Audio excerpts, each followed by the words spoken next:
ሰላም ወደ አድማጮቻችን ማንቸስተር ዩናይትድን የሚመለከት የክረምት የዝውውር እቅዳቸው እንዲሁም ደግሞ በዝውውር መስኮቱ ምን ነገሮችን እየሰሩ ነው የሚለውን እንግዲህ ባለፉት ሳምንታት የተወሩትን ወሬዎች ሰብሰብ አድርገን ይዘን መጥተናል። አዳዲስ መረጃዎች ናቸው። ስለ ሊያም ዴላፕ እናወራለን። ሆይላንድ፣ ኡጋርቲ እንዲሁም ደግሞ ማቲያስ ኩኛ እያንዳንዳቸው እናነሳና ማንቸስተር ዩናይትድ በዝውውሩ ላይ ምን ነገሮችን እየሰራ ነው የሚለው እናወራለን። የሊያንድሮ ጋርናቾን ጉዳይ አለ። አንቶኒ፣ ራሽፎርድ ሁሉንም የዝውውር መረጃዎች ምናደርሳችሁ ይሆናል። ይህ ያያ ስፖርት ነው። ላይክ፣ ሼር፣ ኮሜንት፣ ሰብስክራይብ ማድረጋችሁን አትርሱ። ከዛ ውጭ ያላችሁን አስተያየቶች ጻፉልን። ወደ አድማጮቻችን ከኢትዮጵያ ውጭ ካላችሁ ደግሞ ጆይን በማድረግ ያያ ስፖርት ቤተሰብ አባል ይሁኑልን። እንግዲህ የመጀመሪያው መረጃ የሚሆነው ፋብሪዚዮ ሮማኖ፣ ሰሚ ሞክቤል፣ ዴቪድ ኦርንስቴን ሶስቱም ታማኝ መረጃዎች እንዳረጋግጡት የማቲያስ ጉኛ ጉዳይ ተጠናቋል። የማቲያስ ጉኛ የጤና ምርመራውን ነው የሚያደርገው። አሁን ከወልቭስ ፍቃድ እናገቷል። በሚገርም ሁኔታ ግን ማንቸስተር ዩናይትድ ባለፉት ቀናቶች ንግግሮቹ ቀጥለው ነበር። በምን ያክል ክፍያ የ62.5 ሚሊዮን ፓውንድ ይከፈል የሚል ነበር። በሶስት ክፍያዎች እንደሚሆን ተስማምተዋል። ይህ እንግዲህ ትንሽ ለማንቸስተር ዩናይትድ አስረሳች አይደለም። 4 እና 5 ዓመታትን ቢያገኝ ለማንቸስተር ዩናይትድ ጥሩ ነበር። ማንቸስተር ዩናይትድ በዝውውር መስኮቱ ላይ በብሪያን ሚምቦሞ ጉዳይ ላይ እንግዲህ ትንሽ ጠንከር ብሎ ሄዷል። ዝውውሩን ተጫዋቹን አናግሯል፣ ክለቡን አናግሯል። ነገር ግን ማንቸስተር ዩናይትዶች ተጫዋቹ እንዲጠብቃቸው ይፈልጋሉ። በአምና የዝውውር መስኮት ላይ የማኑኤል ኡጋርቲን ዝውውር የምታስታውሱ ከሆነ በዝውውሩ መጨረሻ ቀናት የተከናወነው በዝውውሩ ላይ ለማንቸስተር ዩናይትድ አስፈላጊ የነበሩትን ተጫዋቾች መሸጥ ያስፈልግ ነበር፣ ማክቶሜና እንዲሁም ሌሎች። ስለዚህ አሁንም ማንቸስተር ዩናይትድ በራሽፎርድ ጉዳይ፣ በአንቶኒ ጉዳይ፣ በሳንቾ ጉዳይ መረጃዎችን ከጨረሰው ከሸጣቸው በኋላ እነዚህን ተጫዋቾች ነው ምንቦሙን የማስፈረም ፍላጎት ያላቸው። ይህ ደግሞ ለኒውካስትል እድሎችን እየከፈተ ይገኛል። ኒውካስትል ተጫዋቹ ጋር አውርተዋል። በተለይ ደግሞ ኒውካስትል በሚገርም ሁኔታ የቻምፒዮንስ ሊግ ድሉን ወይም ደግሞ የቻምፒዮንስ ሊግ ተሳትፎን ለሚንቦሙ ማሳየት ይፈልጋሉ። ኒውካስትል 120 ሚሊዮን ፓውንድ በማውጣት ሚንቦሙን እና መርክ ጉይን ማስፈረም ላይ ድርድሮችን እያደረገ ይገኛል። ስለዚህ የኒውካስትል ተቀዳሚ ዓላማ ነው። ነገር ግን ተጫዋቹ ለማንቸስተር ዩናይትድ ፍላጎቱን ነግሯቸዋል። ነገር ግን ቶሎ ዝውውሩ እንዲጠናቀቅ ይፈልጋል። ማንቸስተር ዩናይትድ ሩበን አሞሪም ለማንቸስተር ዩናይትድ ቦርድ በቀጥታ ለኔ ያጫወት የሚሆኑ 2 ነምበር 10ዎችን ይፈልጋሉ። አንደኛው እንግዲህ ማቲያስ ኩኛ ነው። በሚፈለገው ፍጥነት ዝውውሩ እየተጠናቀቀ ይገኛል። ሌላኛው ግን ለማንቸስተር ዩናይትድ ትልቁ የመጣው ድል የሚንቦሙ ጉዳይ ነው። ወደማቻችን ይህ ተጫዋች 1 ዓመት ስለቀረው ነው የኮንትራት ማፍረሻው። ለሩበን አሞሪም ደግሞ በሃፍ ስፔሱ ላይ እንደ 10 ቁጥሩ ነው መጫወቱ። መስመሩ ጠብቆ በመጫወት ሚንቦሙን የሚያክል ተጫዋች ያገኙ። በእንግሊዝ ፕሪሚየር ሊግ 19 ጎሎችን በውድድር ዓመት በአጠቃላይ በ19 ጎሎችን ያስቆጠረ፣ ፔናልቲ ማስቆጠር የሚችል፣ መስመሩን ጠብቆ የሚችል ነውና በጣም የተሻለ ተጫዋች ነው። ለማንቸስተር ዩናይትድ ክረምቱ ምርጥ ሊሆን የሚችለው ሚንቦሙን፣ ማቲያስ ኩኛና ሊያም ዴላፕን ካገኙ ነው። እንግዲህ ይህ የሚጠበቅ የዝውውር መስኮት ነው የሚሆነው። በዴላፕ ጉዳይ አሁንም የ22 ዓመቱ አጥቂ ዴላፕ እንግዲህ ጄሰን ዊልኮክስ ይህን ለማሳመን እየሞከሩ ነው። ከሲቲ ጀምረው አብረው ሰርተዋል። በማንቸስተር ዩናይትድ ቤተሰቦቹ አሉ። ነገር ግን የመጨረሻውን ውሳኔ እስከሚያደርግ ማንቸስተር ዩናይትዶች እየጠበቁ ይገኛሉ። ሌሎች መረጃዎችን እንግዲህ ደግሞ ላድርሳችሁ። ሪያን ቸርኪን በሚመለከት ማንቸስተር ዩናይትድ ጠንካራ ብለው ሄደው ይህንን ተጫዋች የማስፈረም ፍላጎት ነበረባቸው። ነገር ግን ማንቸስተር ሲቲ ጣልቃ ገብቶበታል። ሲቲ ይህንን ተጫዋች ለማስፈረም በሚገባ ስራዎችን እየሰራ ይገኛል። ይህ ተጫዋች ከነሳቪኒዮ ጋር ፉክክር ነው የሚገጥመው ይሆናል። ማንቸስተር ዩናይትድ የተሻለ ቋሚነት የመጫወቻ ጊዜ ሊሰጠው ያስባል። የማንቸስተር ዩናይትድ የቀኝ መስመር የማጥቃት ክንፍ ግን አንድ ሚንቦሙን ብቻ አልያዙም።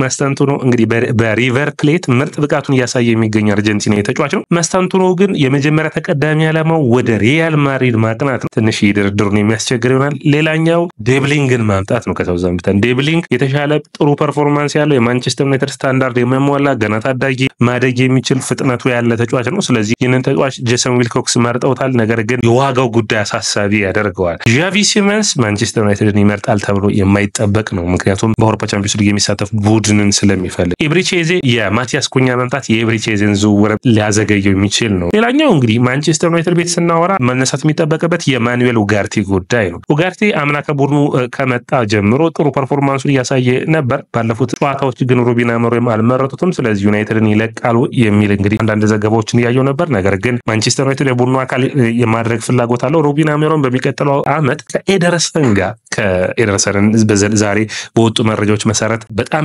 ከሚፈለጉት የማንቸስተር ዩናይትድ ተጫዋቾች ውስጥ አንዱ የሆነው ኤደርሰንን ከአትላንታ ማምጣት ነው። ስለዚህ ይህንን ተጫዋች የሚያመጡት ከሆነ አብረው ለማሰለፍ ያስባሉ። ማንቸስተር ዩናይትዶች ኡጋርቲ እንግዲህ በማስጣሉ ረገድ ጥሩ ፐርፎርማንስ እንዳለ ያውቃሉ። ነገር ግን የተሻለ ከጠጉ የሚሰለፍ ቦል ፕሮግሬሽን ሚድፊልደር ያስፈልጋል። ኤደርሰን ደግሞ ያንን የሚያሟላ ይሆናል። ማንቸስተር ዩናይትዶች ከሳውዛምፕተን ታዳጊውን የ16 ዓመቱን ሃርሊ ኤምስትን ጄምስን ለማምጣት ጥረትን እያደረጉ ነው የሚገኙ። በጣም ጥሩ ክህሎት ያለው በጣም የሚጠበቅ ተከላካይ ነው። እንግዲህ ከአርሰናሎች ሄቨን እንደወሰዱ ይታወቃል። ይህንን ታዳጊም ለማምጣት እያሰቡ ይገኛሉ። ማንቸስተር ዩናይትድ ከተከላካይ መስመሩ ላይ ተጫዋቾችን ማምጣት ይፈልጋል። አንዱ እንግዲህ እያዩት ያሉት ደግሞ ሴሜዶ ነው። ሴሜዶ በወልቭስ አሁን ነፃ ሆኗል። 31 ዓመቱ ላይ ይገኛል። ማንቸስተር ዩናይትድ ሩበን አሞሪም ፖርቹጋላዊ ነው። ይህን ተጫዋች 2 ዓመትና ያክል ኮንትራት መስጠትና የቀኝ መስመር ተመላላሽ ነው። በተለይ በማጥቃቱ ረገድ ለ3-4-3 አጫወት የተመረጠ የሚመስል ተጫዋች ስለሆነ ለማምጣት ፍላጎት እንዳለ መረጃዎች ያሳያሉ። ሆይላንድን የሚመለከት አዳዲስ መረጃዎችም ወጥተዋል። ኢንተር ሚላን ይፈልገዋል። ሌሎች ቡድኖችም በብዙ የዝውውር መስኮት ጣሊያን ሴሪያ ቡድኖች ይፈልጉታል። ነገር ግን ማንቸስተር ዩናይትዶች አሁን ውሳኔ ይጠበቅባቸዋል። አንደኛ ሆይላንድን በዚህ ሰዓት መሸጥ አይችሉም፣ ምክንያቱም ዋጋው ይቀንስባቸዋል። ስለዚህ ለማንቸስተር ዩናይትድ አንደኛው አማራጭ ይህንን ተጫዋች በውድድር ዓመቱ ላይ ቀጣይ ውድድር ዓመትን እድል መስጠትና ከነማቲያስ ኩኛ ጋር የተሻለ ብቃቱን ሲያደርግ ማየት፣ ሁለተኛው አማራጭ የሚሆነው ደግሞ ተጫዋቹን በውሰት መልቀቅ፣ እንደ አንቶኒ ዋጋው ከፍ ሲል መሸጥ ነው። እንግዲህ አምና በጣም ሆይላንድ ጥሩ ፐርፎርማንሱን ያሳየበት 16 ጎሎችን ያስቆጠረበት በክህሎቱ ረገድ በፐርፎርማንሱ ረገድ ጥሩ ነበር። ኳሱን ይዞ በመቆየት ኳሱን ወደፊት በማጥቃት ጥሩ ነበር። ያንን ብቃቱን በዘንድሮ ውድድር ዓመትም ሊደግመው ይጠበቅ ነበር። ነገር ግን ያ ሲሆን አላየንም። ወደፊት ብቃቱን ከማሻሻል ይልቅ ወደ ኋላ የተመለሰ ይመስላል። ስለዚህ ይህንን ተጫዋች እድል እንዲሰጠው የሚጠበቅ ነው የሚሆነው። አንቶኒ በሚመለከት ማንቸስተር ዩናይትድ እንግዲህ ሪያል ቤትስ ሙሉ በሙሉ ይህ ተጫዋች ለማስፈረም ሳይሆን በውሰት መውሰድ ነው የሚፈልጉት። የሳንቾ ጉዳይም አለ። በሁለቱ ተጫዋቾች ጉዳይ እንግዲህ ማንቸስተር ዩናይትድ አሁንም ግልጽ አድርጓል፣ ሽያጭን ብቻ ነው ማንቸስተር ዩናይትድ የሚፈልጉ ከሁለቱ ተጫዋቾች ከአንቶኒ 30 እስከ 35 ሚሊዮን ፓውንድ፣ ሳንቾ 25 ሚሊዮን ፓውንድን በአጠቃላይ እስከ 60 ሚሊዮን ፓውንድን ይጠብቃሉ። ጥሩ ዜና ከማንቸስተር ዩናይትድ ቤት አሁን ሌላኛው የራሽፎርድ ጉዳይ ነው። ባርሴሎና አሁንም የራሽፎርድ ፈላጊ ነው። ዴኮ ሃንስ ፍሊክ ይፈልጉታል። ነገር ግን 40 ሚሊዮን ፓውንዱን ለመክፈል ፍላጎት የላቸውም። እስከ 30 ሚሊዮን ፓውንድ እያሉ ነው። ማንቸስተር ዩናይትድ ከ40 ሚሊዮን ፓውንድ ምንም አይነት ሁኔታ አይቀንስም የሚል ነው። እስከ 100 ሚሊዮን ፓውንድ ከሶስቱ ተጫዋቾች የሚያገኙ ከሆነ ማንቸስተር ዩናይትድ የአማካይ መስመሩን ማገዝ ይፈልጋሉ። አሌሃንደር ጋርናቾ ለብቻው ነው የሚሆነው። ጋርናቾ ሙሉ በሙሉ በስከ 60 እና 50 ሚሊዮን ፓውንድ የሚለቁ ከሆነ ደግሞ የተሻሉ ቦታዎችን የሚሸፍን ተጫዋችን ለማምጣት ያስባሉ። በማንቸስተር ዩናይትድ እና በባርሴሎና መካከል ያለው ድርድር ግን ባርሴሎና ተጫዋቹ ዋጋ እንዲቀንስላቸው እያሰቡ ይገኛሉ። ማንቸስተር ዩናይትድ በዛ በኩል ደግሞ አሁን ባለው የዝውውር ሁኔታ ባለበት የደረጃ ሰንጠረዡ ደስተኛ ስላልሆኑ እንደዚህ አይነት ቅነሳዎችን እንደማያደርጉ በግልጽ ተናግረዋል። በአጠቃላይ የማንቸስተር ዩናይትድ የወቅቱ የዝውውር መረጃዎች ይህንን ይመስላሉ። ወደ አድማጮቻችን እንግዲህ ላይክ፣ ሼር፣ ኮሜንት፣ ሰብስክራይብ ማድረጋችሁን አትርሱ። ከዛ ውጭ የማቲያስ ኩኛ ጉዳይ የተጠናቀቀ ነው። በዚህ ሳምንት የጤና ምርመራውን ያደርጋል። የሙምቦሞ የዴላፕ ጉዳዮች የሚጠበቅ ነው። ኤደርሰን እንዲሁም ደግሞ በግብ ጠባቂ በኩል ጆዋን ጋርሲያን ይፈልጋሉ። ከዛ ውጭ የፊዮረንቲናውን ግብ ጠባቂ የሆነውን ሚሊንኮቪች ሳቪችን ይፈልጋሉ። ከሁለቱ አንዱን የማስፈረማቸው ነገር እርግጥ ይሆናል። ኦናና ቡድኑ የሚለቅበት እድልም ይኖራል። በተለይ ለማንቸስተር ዩናይትድ ያ የሚጠበቅ ነው የሚሆነው። ቡድኑ ግን በክረምቱ የዝውውር መስኮት ሩበን አሞሪም በውሰትም ይሁን በተለያየ አይነት መንገድ እዚህ ስብስብ ውስጥ ብዙ ተጫዋቾችን መልቀቅ ይፈልጋሉ። የሚፈልጓቸው ውስን ተጫዋቾችን ብቻ በማስቀረት በአውሮፓ ቻምፒዮንስ ሊግ አለመሳተፋችን በፕሪሚየር ሊጉ እንደሚጠቅመን በሚቀጥለው ዓመት እናሳያለን ብለዋል። እንግዲህ ያንን የምናይ ይሆናል። ወደ አድማጮቻችን ያያ ስፖርት ነው። ላይክ፣ ሼር፣ ኮሜንት፣ ሰብስክራይብ ማድረጋችሁን አትርሱ።